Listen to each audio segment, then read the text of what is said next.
really interesting matchup Saturday night in South Bend. We are, of course, talking about the USC Trojans traveling to take on the Notre Dame Fighting Irish. I think you know about this one. It's a big rivalry. A lot is at stake.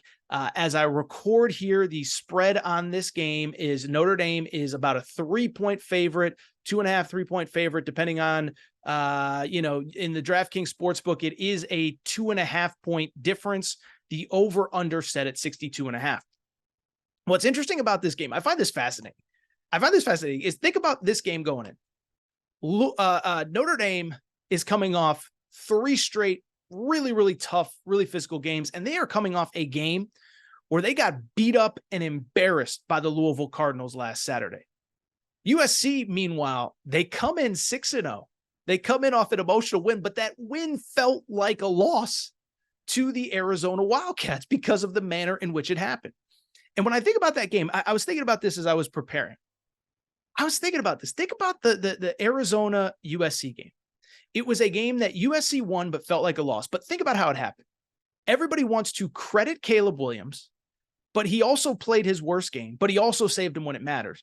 And everybody wants to blame the defense, but the defense was actually pretty good for large chunks of that game. And so it was funny, right? Because after the game, Lincoln Riley actually went to the podium and he said, look, the defense won us this game. And everybody mocked him. Everybody laughed at him. Everybody made fun of him. Everybody made their jokes on social media. I think he was actually right. I looked it up just because I was curious, because I was hosting radio during that game. So I saw Arizona go up 3-0, 10-0, 17-0. And Arizona scored 17 points on their first 3 possessions. Their final 8 possessions of the game, Arizona scored just 10 points total. And I actually thought that USC defense played well enough. Now, it also doesn't change the fact that over the course of the game, USC's defense was not good. They did give up over 500 yards. And that is after a game in which they gave up 500 plus yards to Colorado, closer to 600 yards. I believe the total was 568 yards per game. So this USC defense is clearly struggling. I tried to tell you, I get a lot of stuff wrong, but I tried to tell you guys. Like everyone's like, oh, they figured it out. It's like, no, they played Nevada in week 1, who was one of the worst teams in college football. They played Stanford in week 2, who is probably the worst team in the Pac-12. They are an 11-point underdog this week against Colorado. And I just said, I don't think the defense is fixed, and it has proven itself out. As coming into this game, they are ranked. Are you ready for this? Trojans fans, cover your ears. USC is ranked, I believe it's 112th nationally in total defense. This was the team that everybody told me was fixed coming into to about 2 weeks ago. They're now 112th defense in total defense in all of college football. Only Stanford and Colorado are worse in the Pac-12.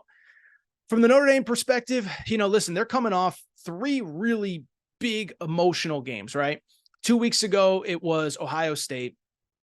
Or 3 weeks ago, it was Ohio State. Then it was at Duke, a last-second win.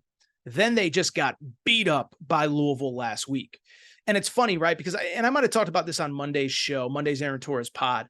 But coming out of that game, it was like, I don't really know what to make of Notre Dame, because I don't think you can blame Marcus Freeman when your offense is, Marcus Freeman's a defensive coach, but the offense turned the ball over 5 times and had 44 yards on the ground rushing. This is a team that even after that game is still one of the best rushing offenses in all of college football, or at least relatively speaking. They're averaging 171 yards per game on the ground. They had no trouble running the ball against a good Ohio State team, had no trouble running the ball against a good Duke defense, and they got completely shut out against a very good Louisville defense. And I think that maybe more than anything was my takeaway from that Louisville game. Louisville, we talk about Jeff Brom, we talk about the pass offense. That defense, and especially the run defense, is really, really, really good. That is a top 20 group nationally. And so when I look at this game, I'll be blunt.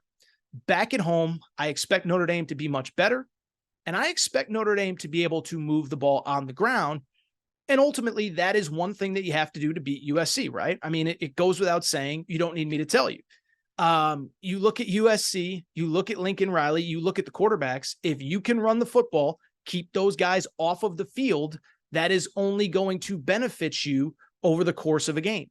The best way to neutralize Caleb Williams is by keeping him off the field. That is something that Arizona actually did a very good job of last week.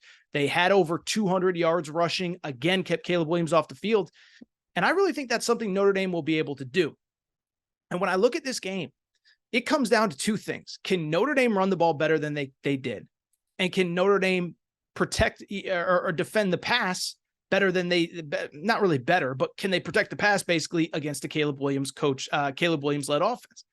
And the answer is through 7 games, they actually do both things very well.